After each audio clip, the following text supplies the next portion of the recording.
Welcome to A9 TV. ముందుగా headlines చూద్దాం. రైతులకు CM Revanth Reddy good news. Ration కార్డులపైన ఫుల్ క్లారిటీ. పాస్బుక్ ఆధారంగానే రుణమాఫీ ఉంటుందన్న రేవంత్. కుటుంబాన్ని గుర్తించేందుకే రేషన్ కార్డు నిబంధన అని వెల్లడి. ఎల్లుండి సాయంత్రానికల్లా రైతుల ఖాతాలో డబ్బులు జమ అవుతాయన్న సీఎం. వైసీపీ నేతలు పెద్ద ఎత్తున కబ్జాలకు పాల్పడ్డారన్న రాంప్రసాద్ రెడ్డి. తిరుపతి మఠాల భూములను కూడా ఆక్రమించారనే ఆరోపణ. పెద్దిరెడ్డి ఆధ్వర్యంలో గ్రానైట్ కొండలను మింగేశారని మండిపాటు.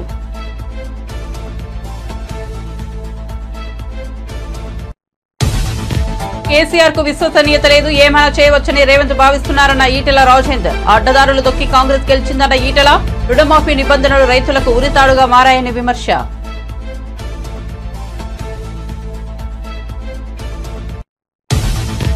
విజయసాయిరెడ్డిపై రెచ్చిపోయిన టీడీపీ నేత. మదన్ కు విజయసాయిరెడ్డి అంత డబ్బు ఎందుకిచ్చాడు, విజిలెన్స్ విచారణ చేపట్టాలని అన్న ఆనం వెంకటరమణారెడ్డి.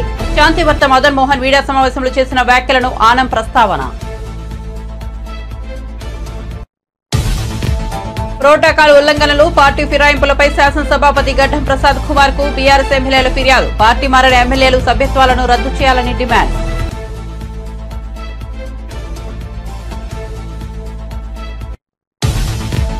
ఇప్పుడు ప్రోటోకాల్ గుర్తుకు వచ్చిందా అని TPCC working president T Jagga Reddy ఎద్దేవా. గత బీఆర్ఎస్ ప్రభుత్వ హయాంలో తాను కూడా ప్రోటోకాల్ బాధితుడేనని గుర్తు. గతంలో కాంగ్రెస్ ను విడిన వారు ఇప్పుడు మళ్లీ వస్తున్నారని వ్యాఖ్య.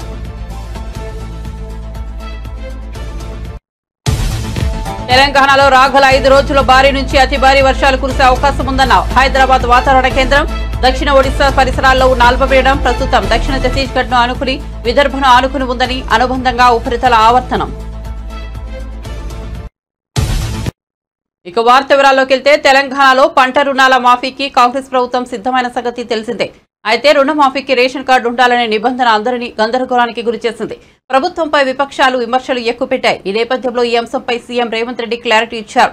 పాస్బుక్ ఆధారంగానే 2 లక్షల రుణమాఫీ ఉంటుందని ఆయన చెప్పారు. అయితే కుటుంబాన్ని గుర్తించేందుకే రేషన్ కార్డు నిబంధన పెట్టామని తెలిపారు.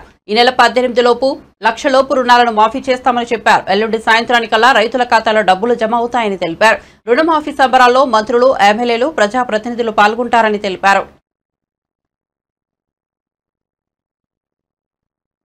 ప్రోటోకాల్ ఉల్లంఘనలు, పార్టీ ఫిరాయింపులపై శాసనసభాపతి గడ్డం ప్రసాద్ కుమార్ కు బీఆర్ఎస్ ఎమ్మెల్యేలు ఫిర్యాదు చేశారు. పార్టీ మారిన ఎమ్మెల్యేలు సభ్యత్వాలను రద్దు చేయాలని, 10 మంది బీఆర్ఎస్ ఎమ్మెల్యేలు, 6 ఎమ్మెల్సీలు పార్టీ ఫిరాయింపులకు పాల్పడ్డారని సభాపతి దృష్టికి తెచ్చామని కేటీఆర్ అన్నారు. ఫిరాయింపులపై వచ్చిన ఫిర్యాదులపై 3 నెలల్లోగా చర్యలు తీసుకోవాలని డిమాండ్ చేశారు. ఇది వరకు ఫిర్యాదులు ఇచ్చి 4 నెలలు గడిచినా చర్యలు తీసుకోలేదని మండిపడ్డారు. గౌరవ స్పీకర్ గారిని కలిసి చాలా వివరంగా అన్ని విషయాలు చెప్పాము. ప్రోటోకాల్ ఉల్లంఘనలకు సంబంధించిన విషయము చెప్పాము. దాంతోపాటు కాంగ్రెస్ ప్రభుత్వం వచ్చిన తర్వాత ఇప్పటి వరకు 10 మంది బీఆర్ఎస్ శాసనసభ్యులు, 6 శాసన మండలి సభ్యులు, 1 రాజ్యసభ సభ్యుడు పార్టీ ఫిరాయింపులకు పాల్పడ్డారు. ఈ విషయంలో మీకు ఆల్రెడీ పూర్తి సమాచారము, పూర్తి అవగాహన ఉంటుందనే విశ్వాసం మాకుంది. కానీ కొన్ని విషయాలు మీ దృష్టికి తీసుకొని రావాలి అని చెప్పి స్పీకర్ గారికి చాలా వివరంగా సుప్రీంకోర్టు తీర్పులతో సహా, సుప్రీంకోర్టు, హైకోర్టు, భారతదేశం అంతా జరుగుతున్న విషయాలన్నీ కూడా వివరంగా చెప్పాం. స్పీకర్ గారికి ఈరోజు మేము విజ్ఞప్తి చేసింది ఏమంటే, మీరు వెంటనే నిర్ణయం తీసుకోండి. ఇప్పటికే 4 నెలలు దాదాపుగా కావస్తూ ఉంది. మరి 3 నెలల్లో నిర్ణయం తీసుకోవాలని చెప్పి మరి అక్కడ సుప్రీంకోర్టు తీర్పు ఉంది. దయచేసి స్పీకర్ గౌరవాన్ని, శాసనసభ గౌరవాన్ని కాపాడండి. సుప్రీంకోర్టు మీకు డైరెక్షన్ ఇచ్చే పరిస్థితి తెచ్చుకోవద్దు అంటూ కూడా స్పీకర్ గారిని మేము అభ్యర్థించడం జరిగింది. చేతుల్లో రాజ్యాంగం పట్టుకొని పార్లమెంట్లో పోజులు, బయటికి వచ్చి కాంగ్రెస్ కార్యాలయంలో పార్టీ ఫిరాయించిన ఎమ్మెల్యేలకు వారిని వెన్నుతట్టి ప్రోత్సహించే విధంగా రాహుల్ గాంధీ గారు ప్రవర్తిస్తున్నారని చెప్పి కూడా నేను స్పీకర్ గారికి గుర్తు చేయడం జరిగింది. సుప్రీంకోర్టు నిబంధనలు క్లియర్గా ఉన్నాయి. మీకు కాపీ కూడా ఇస్తున్నాం సార్. మిమ్మల్ని కొంతమంది తప్పుదోవ పట్టిస్తున్నారు. ఏమీ కాదని, మీరు ఏ నిర్ణయం తీసుకోకున్నా ఇబ్బంది రాదని, మీకే కలంకము రాదని చెప్పి కొంతమంది చెప్తా ఉన్నారు. వారిని స్పీకర్ గారిని మేము అభినందించాం కూడా. మన స్పీకర్ గారు ఒక దగ్గర ఒక యూట్యూబ్ ఛానల్కి ఇచ్చిన ఇంటర్వ్యూలో చాలా స్పష్టంగా చెప్పారు, నేనైతే వ్యక్తిగతంగా పార్టీ ఫిరాయింపులకు నాకు ఇష్టం లేదు, ఒక పార్టీ మీద గెలిచిన వాళ్ళు ఇంకో పార్టీకి పోవడం అనేది అనైతికం అని స్పీకర్ గారు ఏదైతే మాట్లాడారో మేము అభినందించాం.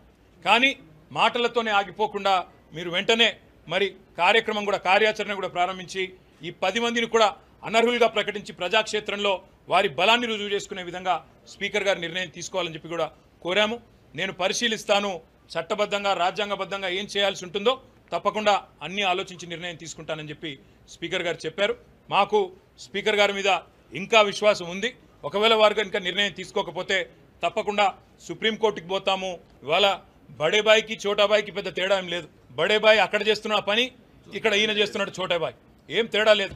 ఆయన తనకుండే అన్ని సంస్థలను వాడుతున్నాడు, బెదిరిస్తున్నాడు రాజకీయ పార్టీలను, వైరపక్షాలను.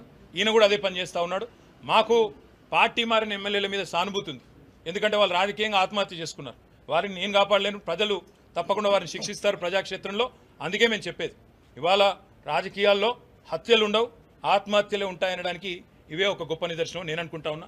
ఎవరైతే కూలగొడతామని చెప్పారో మొట్టమొదటి పార్టీలో చేరిందే ఆయన. ఇప్పుడు మాకు డౌట్ ఏమొస్తుందంటే, ఏ కడియం శ్రీహరి అయితే చెప్పిండో ఆయన ముందు నుంచే కోవట్టుకున్నాడేమో, ముందు ఆయనతోనే చెప్పించి కథంతా చేస్తున్నాడేమో అని మాకు డౌట్ వస్తుంది. మా శాసనసభ్యుల బృందం మొత్తం కూడా గౌరవ స్పీకర్ గారిని కలిసి చాలా వివరంగా అన్ని విషయాలు చెప్పాము.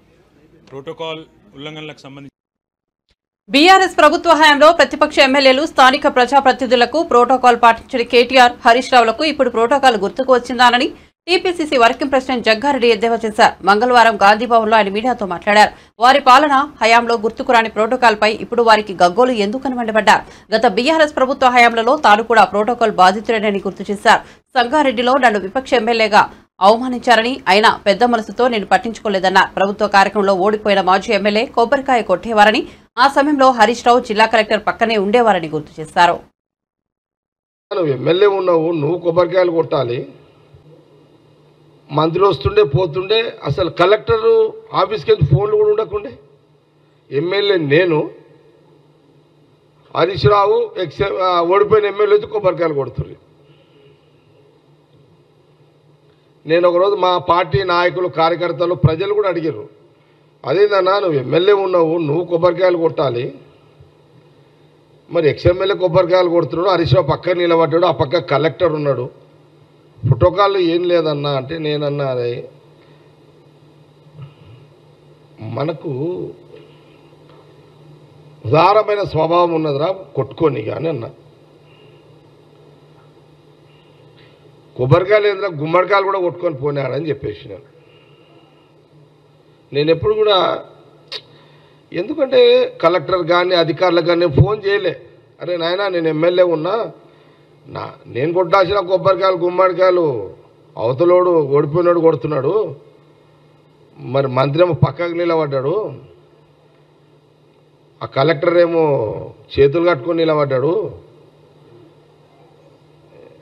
ఇక అట్లా నేను ఒక ఎగ్జాంపులే కానీ నేను జాలిపడ్డా. నాకు జర పెద్ద గుణం కదా, పెద్ద మనసు కదా, మా పోని కొట్టుకోపోని పిల్లగాడు ఏదో కొట్టుకుంటున్నాను వదిలేసిన. అంటే వేస్ట్ అది. వాళ్ళు ఈ ప్రోటోకాల్ గురించి ముఖ్యమంత్రి రేవంత్ రెడ్డి గారితో మాట్లాడడం, ఇప్పుడు మా కాంగ్రెస్ పార్టీ, మా ప్రభుత్వం, ముఖ్యమంత్రి గారి యొక్క పరిపాలన ముందు బెటర్ నేనేమంటున్నా, కేటీఆర్, హరీష్ రావుకి మీరు ముఖ్యమంత్రి గారు స్పెషల్ అపాయింట్మెంట్ తీసుకొని ఒకసారి మళ్ళా నేర్చుకోండి. మీరు సలహా ఇస్తున్నారు ఇద్దరికి.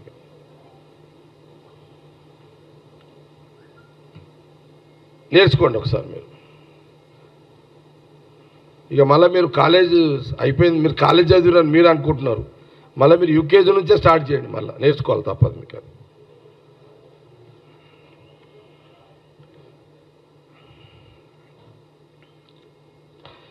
మళ్ళీ నేను చాలా సందర్భాల్లో చెప్పిన, ముఖ్యమంత్రి గారు రోజు సెక్రటరియట్లో రివ్యూస్ చేస్తున్నాడు. ముఖ్యమంత్రి రేవంత్ రెడ్డి గారు రోజు సెక్రటరియట్లో రివ్యూస్ చేస్తున్నాడు. దేశ విదేశాల నుంచి డెలిగేట్స్ వస్తున్నారు.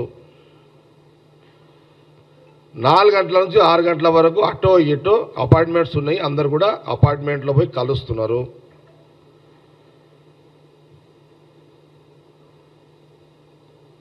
నేను నెల రోజులు నేను మొన్న పోయినా, నేను ముఖ్యమంత్రి గారి ఛాంబర్కి పోయినా. గత ప్రభుత్వ హయాంలో వైసీపీ నేతలు పెద్ద ఎత్తున భూ కబ్జాలకు పాల్పడ్డారని మంత్రి రాంప్రసాద్ రెడ్డి ఆరోపించారు. తిరుపతి మఠాల భూములను కాజేశారని వెంటపడ్డ దేవాలయ శాఖకు చెందిన భూములను భారీగా ఆక్రమించేశారని చెప్పారు. కబ్జాకు గురైన భూములను తప్పకుండా ప్రభుత్వానికి అప్పగిస్తామని తెలిపారు. మాజీ మంత్రి పెద్దిరెడ్డి ఆధ్వర్యంలో గ్రానైట్ కొండలను మింగేశారని చెప్పారు. ప్రతిరోజు వేల ట్రిప్పులతో ఇసుకను తరలించారని అన్నారు. వైసీపీ ప్రభుత్వ బాధితులు ఎవరైనా సరే ప్రభుత్వం వద్దకు వస్తే వారి సమస్యలను పరిష్కరిస్తామని హామీ ఇచ్చారు.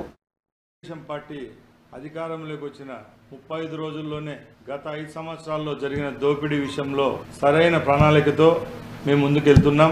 ముఖ్యంగా గత 5 సంవత్సరాల్లో రాష్ట్ర ప్రభుత్వానికి సంబంధించిన అలాగే రాష్ట్ర ప్రజల యొక్క ఆస్తులను దోపిడీ చేసిన ఆనాటి ప్రభుత్వం యొక్క భూములనైతేనేం వాళ్ళు దోచుకున్న ఖనిజాలైతేనేం దీనిల మీద సమగ్ర విచారణతో ఈరోజు మా ప్రభుత్వం ముందుకెళ్తా ఉంది. దాంట్లో ముఖ్యంగా నిన్న మా ముఖ్యమంత్రి వర్యులు రాష్ట్రంలో ఉన్న భూములపై శ్వేతపత్రం రిలీజ్ చేయడం జరిగింది. దాంట్లో కొన్ని నిజాలు మీ దృష్టికి తీసుకోబోదలిచాం. ముఖ్యంగా గత 5 సంవత్సరాల్లో ఆంధ్ర రాష్ట్రంలో సుమారు 1,75,000 ఎకరాల భూమిని వైసీపీ పార్టీ నాయకులైతేనేం కార్యకర్తలైతేనేం కాజేయడం జరిగింది. దానిలో ప్రభుత్వం భూములు ఉన్నాయి, మఠాలకు సంబంధించిన భూములు, దేవాలయాలకు సంబంధించిన భూములు, అలాగే ప్రజలకు సంబంధించిన భూములు ఉన్నాయి. దీనిలో విలువ అక్షరాల 35,000 కోట్ల రూపాయలు అంటే మీరు అర్థం చేసుకోవాలా. ఆ రోజు ఆర్థిక వనరులు సమకూర్చుకునే దానికి ఆనాటి ముఖ్యమంత్రి జగన్మోహన్ రెడ్డి ఆయన మంత్రివర్గంలో ఉన్న కొందరు బడా నాయకులు ప్రభుత్వం యొక్క భూములను వాళ్ళ పేర్లతో రిజిస్టర్ చేసుకోవడం జరగడం, అలాగే గవర్నమెంటు అలాగే మాన్యాలకు సంబంధించిన భూములను ఆన్లైన్లలో చేసుకోవడం, డీకేటీ భూములను కూడా కాజేయడం, మానవాళికే చేటైన వంకపరం పోగులు, నాలాలు, చెరువులు ఇవన్నీ కబ్జా చేసిన ఘనత ఆ ప్రభుత్వానికే దక్కింది. ఎక్కువ ఈ కార్యక్రమాలు చేపట్టింది ఎమ్మెల్యేలు, మంత్రులుగా చలామైన వాళ్ళే. మేము ఈ 35 రోజుల్లో మా అధికారుల ద్వారా సమీక్షలు నిర్వహించి ల్యాండ్లలోకి వెళ్ళి ఎవరెవరు ఆధీనంలో ఉన్నాయని చూస్తే అక్కడ విస్తరపోయే నిజాలు బయటకు వచ్చాయి. చిత్తూరు జిల్లాలో ఆనాటి మంత్రి అలాగే ఎంపీగా ఉన్న అతను వాళ్ళ కుటుంబ సభ్యులు సుమారు 3,000 ఎకరాల భూములను వాళ్ళ పేర్లతో పెట్టుకోవడం జరిగింది. పులిచెర్ల అయితేనేం, అలాగే అంగళ్ళు తమ్మలపల్లి కాన్స్టిట్యున్సీలు అయితేనేం, మదనపల్లి, పుంగునూరు చెప్పుకుంటా పోతే ఎక్కడ చూసినా ఆ భూములను కాజేసినారు. తిరుపతి విషయానికి వస్తే ఎప్పుడు నుంచో మఠాల్లో ఆధీనమైన ఉన్న భూముల్ని కూడా కాజేయడం జరిగింది. మేము ఒకటే చెప్తున్నాం, ప్రజలకు భరోసా ఇచ్చాం. ఎప్పుడైతే తెలుగుదేశం పార్టీ ప్రభుత్వం ఏర్పాటు అవుతుందో తప్పకుండా విచారించి ఆ భూములన్నీ ప్రభుత్వానికి అప్పచెప్తామని చెప్పాం. అదే కార్యక్రమాలు ఈరోజు మా యొక్క ప్రభుత్వం చేస్తుందని మీ అందరికీ తెలియజేసుకుంటున్నాం. రాష్ట్రంలో ఇసుక దోపిడీ జరిగింది. ఆ దోపిడీ కూడా పక్కల రాష్ట్రాలైన తమిళనాడు, కర్ణాటకకు రోజు వందలాదిగా వేలాదిగా టిప్పర్లలో తరలించి లక్షలాది రూపాయలు గడించినారు. ఆ రోజు గనుల శాఖ మంత్రి అయిన పెద్దిరెడ్డి రామచంద్రారెడ్డి ఆధీనంలోనే రాష్ట్రంలో ఉన్న గ్రానైట్ కొండలన్నీ ఆయన చేతుల్లోనే ఉన్నాయి. తెలుగు రాష్ట్రాల్లో సంచలనం రేపుతున్న శాంతి బిడ్డకు తండ్రి ఎవరనే ఇష్యూపై టీడీపీ నేత ఆన వెంకటరమణారెడ్డి సీరియస్ గా స్పందించారు. వైసీపీ మాజీ ఎంపీ విజయసాయిరెడ్డి శాంతి వ్యవహారంపై సెన్సేషనల్ కామెంట్ చేశారు. మదన్ మోహన్ తన బిడ్డకి తండ్రి ఎవరని అడిగారని, ఆ పరిస్థితి ఎవరికీ రాకూడదని అన్నారు. బిడ్డకి విజయసాయిరెడ్డి తండ్రి అని మదన్ చెప్పాడని అన్నారు. అయితే విజయసాయికి అంత సీన్ లేదని, కుమార్తెని దత్తత తీసుకుని పెంచుతున్నాడని వ్యాఖ్యానించారు. విజయసాయి పూజకు పనికిరాని పువ్వు, పనికొచ్చే పువ్వు అనేది DNA టెస్ట్ చేయించుకోవాలన్నారు. ఎట్టముట్టారా పిల్లల దానికి పక్కన వాళ్ళందరూ నవ్వడం, అదొక జోకు, వీళ్ళందరూ నవ్వడం. గే అంట గే. సరే, బెయిల్ని డైరెక్ట్గా ప్రెస్ ఛానల్స్ని బెదిరించిన విజయసాయిరెడ్డి, బెయిల్ మీద ఉన్న విజయసాయిరెడ్డిని వెంటనే సిబిఐ వాళ్ళు బెయిల్ క్యాన్సిల్ చేయమని కోర్టులో వేస్తే మేము స్వాగతిస్తాం దాన్ని.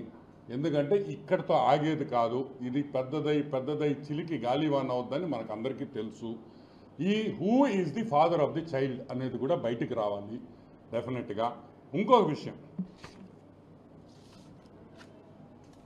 వీడు నేను ఎన్ని ప్రెస్ మీట్లు పెట్టుంటాను విజయసాయిరెడ్డి మీద.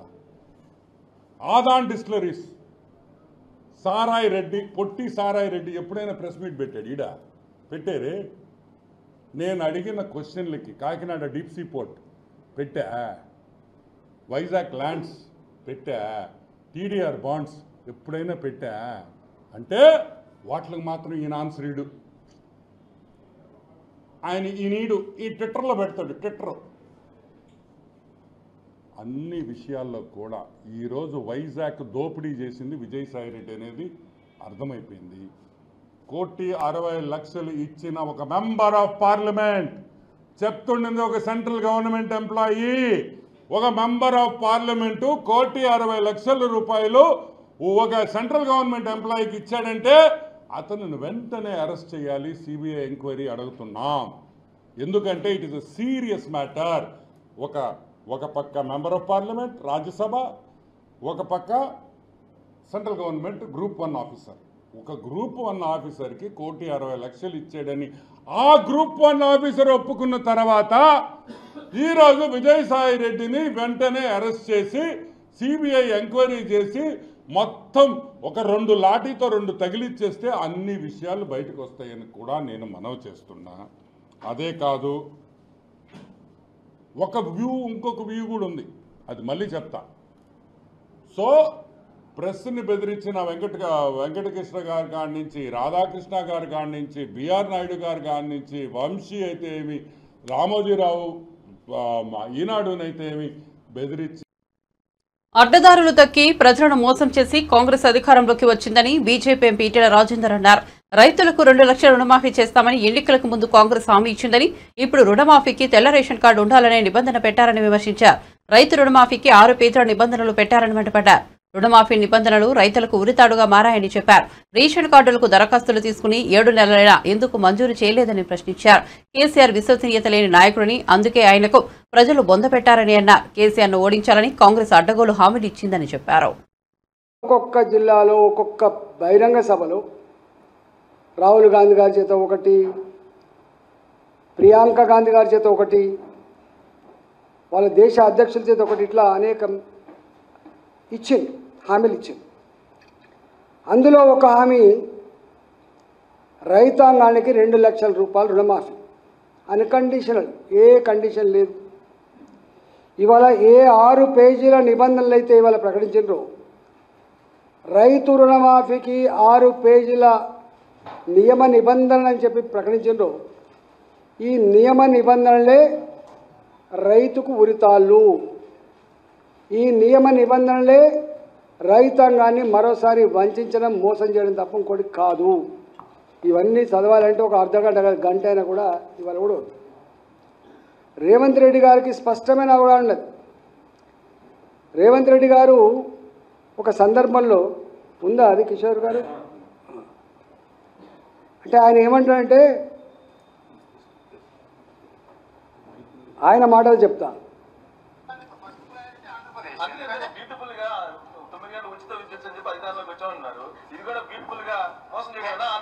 నేనేమంటున్నాంటే అండి, ఆంధ్ర తెలంగాణ కాదు, మొత్తం భారతదేశంలో ప్రజలు మమ్మల్ని రాజకీయ నాయకులు మోసం చేయాలని కోరుకుంటుండ్రు. ప్రజలు మేము నిజం చెప్తే వాళ్ళు నమ్మడం కాదు, ఇష్టం ఉండదు వాళ్ళకు. నమ్మకపోవడం వేరు. నేను నిజం చెప్పినానుకో, ఇది ఫ్యాక్ట్ అని చెప్పినానుకో, రేవంత్ రెడ్డి మంచోడు కదా, ఆయనకి ఇష్టం లేదు, ఆయన కాదు కాబట్టి ఆయన అంతే చెప్తాడు. అంటే భారత ప్రజానీకం గురించి తెలంగాణ ప్రజానీకం గురించి రేవంత్ రెడ్డి గారు మాట్లాడిన మాట మీరు విన్నారు. ఏమంటాడు ఆయన? రాజకీయ పార్టీలు, రాజకీయ నాయకులు ప్రజల్ని మోసం చేయాలని చెప్పి ఎదురు చూస్తారట. అంటే ఎంత అవమానకరం ఇది. బాధ అంత ఏంటంటే, అసలు ప్రజలకు మరి మాటలు గుర్తున్నాయా లేవా? భారత ప్రజానీకం కానీ, తెలంగాణ ప్రజానీకం కానీ, రాజకీయ నాయకులు, రాజకీయ పార్టీలు మోసం చేయాలనే చూస్తారు, మోసం చేసే నాయకులనే నమ్ముతారు అని. నాగర్ కర్నూలు ఆర్టీసీ బస్టాండ్లో తూడుకుర్తి వయ్య వనపర్తి జిల్లాకు ఏర్పాటు చేసిన కొత్త బస్సును ఎమ్మెల్యే రాజేష్ రెడ్డి ప్రారంభించారు. అనంతరం ప్రయాణికులతో నిండిన బస్సును ఎమ్మెల్యే స్వయంగా నడుపుతూ 10 కిలోమీటర్ల దూరంలో ఉన్న తన సొంత గ్రామానికి వెళ్లారు. ఆర్టీసీ డ్రైవర్ను పక్కనే కూర్చోబెట్టుకుని ఎమ్మెల్యే స్వయంగా బస్సు నడిపారు. ఆర్టీసీ డ్రైవర్ సూచనలు సలహాలు చేస్తుండగా ఆయన బస్సును నడిపారు. కొన్నేళ్లుగా తమ గ్రామానికి ఆర్టీసీ బస్సు రాలేదని ఇప్పుడు రావడం ఆనందంగా ఉందని ప్రయాణికులు సంతోషం వ్యక్తం చేశారు.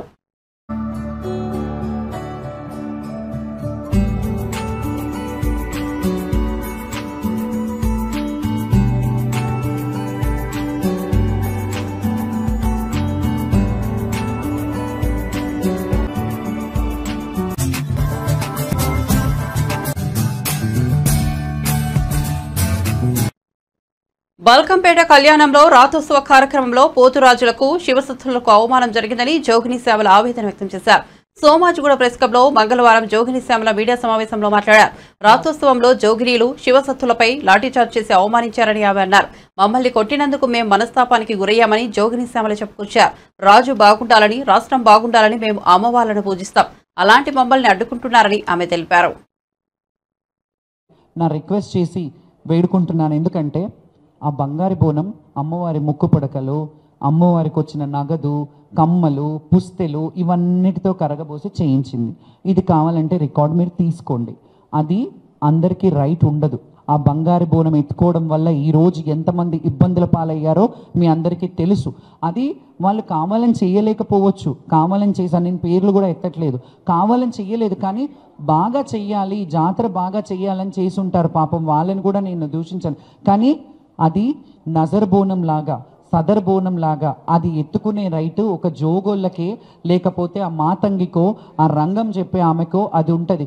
మీరు పక్కన మీరు పర్సనల్గా ఇంకో బంగారు బోనం చేయించండి కావాలంటే, మీ గవర్నమెంట్ నిధులు కేటాయించి చేయండి. కానీ అది అమ్మవారికి వచ్చిన బంగారాన్ని రంగరించి చేసిన బోనం కాబట్టి ఎవరు ఎత్తుకున్నా వాళ్ళకి అరిష్టం జరుగుతుంది. ఇది నా రిక్వెస్ట్. మీరు ఒకసారి దీని మీద దృష్టి పెట్టండి.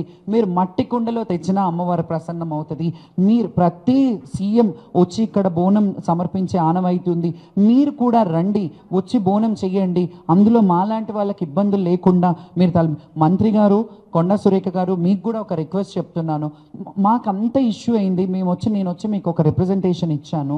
మీరు కనీసం ఎలా ఉంది అని మీ సబార్డినేట్స్ ఎవరు తర్వాత వాళ్ళు ఉంటారు కదా, వాళ్ళైనా ఒక మాట, మరి శ్యామల వచ్చింది కదా, ఏం జరిగింది, ఎట్లా ఉంది, బాగుందా అని అయినా కనుక్కోవాలి కదమ్మా. మీరు పాస్లైనా ఇప్పించమని ఎండోమెంట్ వాళ్ళకి చెప్పాలి కదా. నేను అందుకే మొన్న నా పర్సనల్ గ్రడ్జ్ ఏమీ లేదు ఇందులో. ఎండోమెంట్ నిర్వహించే బోనాల కార్యక్రమం ఎండోమెంట్ వాళ్లే తీసుకొస్తారు కాబట్టి ఎండోమెంట్ వాళ్లే దీన్ని సమీక్షించి దీంట్లో ఏం ప్రాబ్లమ్స్ ఉన్నాయో మా జోగినీలు కానీ శివశక్తులకు కానీ ఫెసిలిటీస్ ఏర్పాటు చేసి మీరు దగ్గరుండి చెయ్యండి. మా ఆటపాటతో మీరు వెనకాలండి, మాతో కలిసి రండి బోనానికి, అంత అంగరంగ వైభవంగా కలిసి చేద్దాం. ఎంత బాగుంటుంది, అమ్మవారు కూడా ఎంత ప్రసన్నం అవుతుంది. ఇంకొకటి, మారుబోనం అనేది కూడా మహంకాళి జాతరకి చాలాసార్లు అమ్మవారు భవిష్యవాణిలో చెప్పినా దాన్ని కొంత రాజకీయంగా పరంగా చూసి వీళ్ళు వాళ్ళ మీదేసి వాళ్ళు వీళ్ళ మీదేసి ఆ బోనం కూడా సరిగ్గా నిర్వర్తించట్లేదు. నా దగ్గర 16 సంవత్సరాల పేపర్ కట్టింగ్స్ ఉన్నాయి. తొలి బోనం అతిలి ఫ్యామిలీ నుంచి ఎలాగైతే తెస్తానో మారు బోనం కూడా మహంకాళి అమ్మకి మారు బోనం ఎత్తుకునేదాన్ని, అది కూడా రాను తీసేశారు. ఈ కల్చర్ ఏదైతే ఉందో దీన్ని ఒకసారి క్షుణ్ణంగా ఆలోచించి వాళ్ళు చేసే కార్యక్రమాలని వాళ్ళని చేయనివ్వండి. ఎందుకంటే మీకు తెలియదు, ఇప్పుడు పెద్ద వాళ్ళకి నేను ఒప్పుకుంటా, సీఎం గారికో మినిస్టర్ గారికో అది తెలియదు, కానీ ఒక్కసారి అడగండి ఎవరు ఏం జరుగుతుంది, ఇక్కడ కల్చర్ ఏంటి అని. ఒక 10 నిమిషాలు గుడిలో కూర్చోండి. ఆ గుడికి సంబంధించిన వాళ్ళు, ఆ చైర్మన్సో లేకపోతే ఈవోలో వాళ్ళందరూ ఉంటారు కదా, వాళ్ళతో కూర్చొని మాట్లాడండి. ఒక్కొక్క గుడికి కమిటీలు పంపించండి, ఒక కమిటీ వేయండి. మీరు ఇంకొకటి చెప్తాను, కమిటీ అంటాను కదా, మీరు ఎండోమెంట్ కమిటీ ఒకటి వేసేస్తారు, వదిలేస్తారు. ఏ దేవాలయాలకు ఆ దేవాలయ కమిటీలు విడివిడిగా ఉంటాయి. ఈ అన్నిటికీ బియాండ్ ఒక కమిటీని వేసి అన్ని గుళ్ళల్లోకి సంబంధించిన వాళ్ళని పెట్టి అన్ని గుళ్ళల్లో సమీక్షించేలాగా ఆ కమిటీలు వెళ్ళి అన్ని గుళ్ళల్లో మెయిన్ మనకి ఎన్ని గుళ్ళు ఉన్నాయి, గోల్కొండ ఉంది, మహంకాళి టెంపుల్ ఉంది, ఎల్లమ్మ ఉంది, ఏడుపాయలు ఉంది. అక్కడైతే హైదరాబాద్ ఆషాఢంలో జరగవు.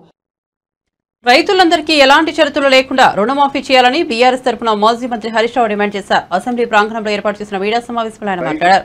కొత్త రేషన్ కార్డులు జారీ చేయకుండా ప్రభుత్వం జాప్యం చేయడంతో చాలా మంది రైతులు రుణమాఫీకి అర్హత కోల్పోతున్నారని చెప్పారు. రుణమాఫీకి పాస్బుక్ మాత్రమే ప్రామాణికంగా తీసుకోవాలని కోరారు. పైనే ప్రభుత్వం ఎక్కువ దృష్టి పెట్టిందని స్పష్టంగా అర్థమవుతా ఉంది.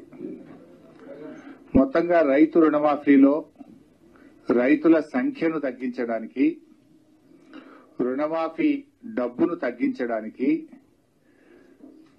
రాష్ట్ర ప్రభుత్వం అనేక నిబంధనలు పెట్టి కోతలు పెట్టే ప్రయత్నం చేసింది.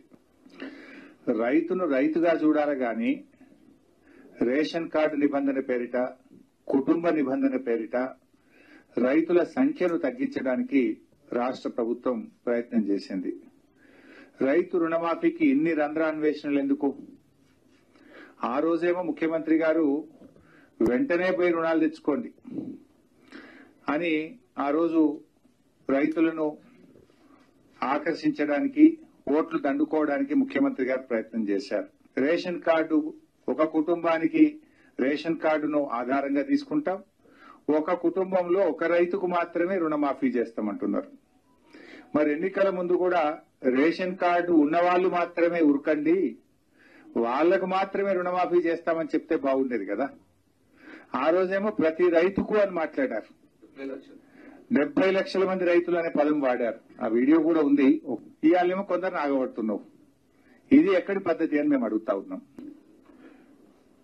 బ్యాంకులు రుణం ఇచ్చేటప్పుడు రేషన్ కార్డు చూడలే కదా. బ్యాంకుల్లో రుణం ఇచ్చేటప్పుడు పాస్బుక్లను చూసి రుణం ఇచ్చారు. బ్యాంకులు నీకు రేషన్ కార్డు ఉన్నాయా, నీ కుటుంబంలో ఎంతమంది ఉన్నారు అని ఏ షరతులు బ్యాంకులు అడగలేదు. కానీ ఆ రోజు బ్యాంకులకు లేని షరతులకు ప్రభుత్వానికి ఎందుకు అని నేను అడుగుతా ఉన్నా. అతను రైతా కాదా చూడండి, అతనికి భూమి ఉందా లేదా చూడండి. అంతేగాని ఇవాళ కుటుంబము రేషన్ కార్డు పెట్టి ఇవాళ ఈ గైడ్ లైన్స్ పెట్టి కోతలు పెట్టే ప్రయత్నం చేస్తా ఉన్నారు. రుణమాఫీ గైడ్ లైన్స్ అంటే ఏమో అనుకున్నాం, గోల్డ్ లోన్స్ కంటే దారుణంగా ఉన్నాయి. అంటే అలా ఎట్లా కనబడుతుందంటే చేతల పాలన పోయి షరతుల పాలన వచ్చినట్టుగా కనబడతా ఉంది. ఒక రకంగా ఇండ్లలో కొట్లాట పెట్టినట్టు. రేషన్ కార్డు మీద ఏరుబడ్డ కొడుకు ఉంటాడు. ఇప్పుడు కొడుకు సంసారం ఏరుబడ్డది, కానీ రేషన్ కార్డులు ఏరువల్లే.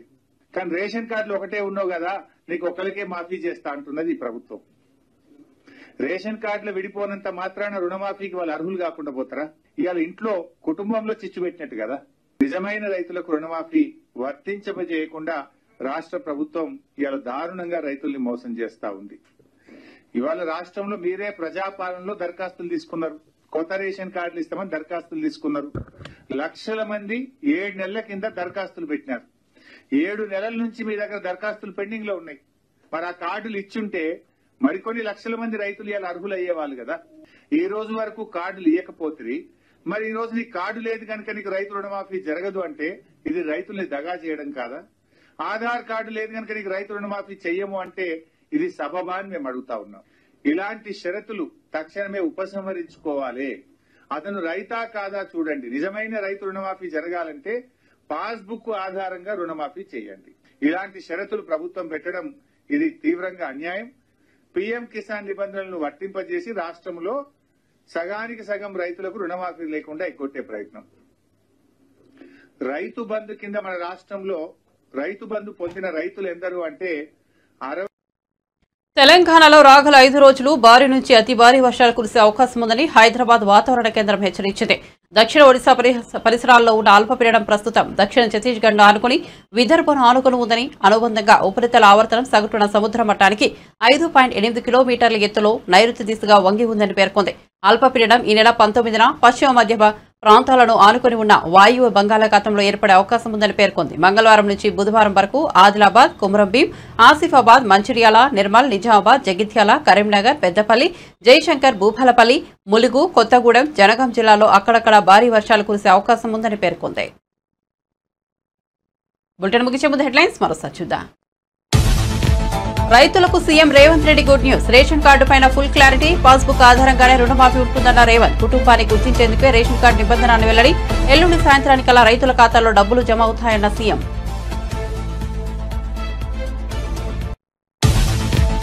వైసీపీ నేతలు పెద్ద ఎత్తున కబ్జాలకు పాల్పడ్డారన్న రాంప్రసాద్ రెడ్డి. తిరుపతి మఠాల భూములను కూడా ఆక్రమించారని ఆరోపణ. పెద్దిరెడ్డి ఆధ్వర్యంలో గ్రానైట్ కొండలను మింగేశారని మండిపాటు.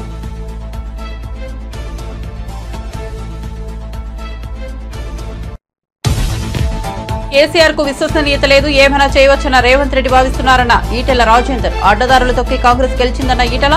రుణమాఫీ నిబంధనలు రైతులకు ఉరితాడుగా మారాయని విమర్శ.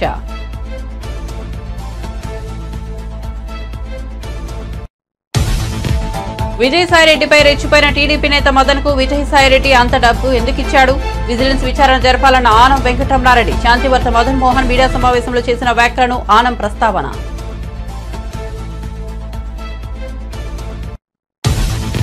ప్రోటోకాల్ ఉల్లంఘనలు, పార్టీ ఫిరాయింపులపై శాసనసభాపతి గడ్డం ప్రసాద్ కుమార్ కు బీఆర్ఎస్ ఎమ్మెల్యేలు ఫిర్యాదు. పార్టీ మారిన ఎమ్మెల్యేల సభ్యత్వాలను రద్దు చేయాలని డిమాండ్.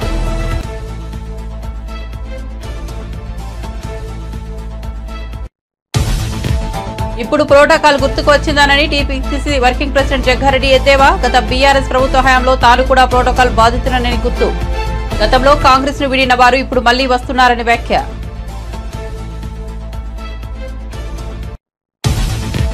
తెలంగాణలో రాగల 5 రోజులు భారీ నుంచి అతి భారీ వర్షాలు కురిసే అవకాశం ఉందన్న హైదరాబాద్ వాతావరణ కేంద్రం.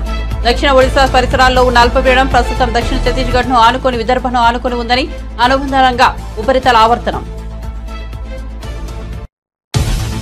మరిన్ని అప్డేట్స్ కోసం చూస్తూనే ఉండండి A9 TV.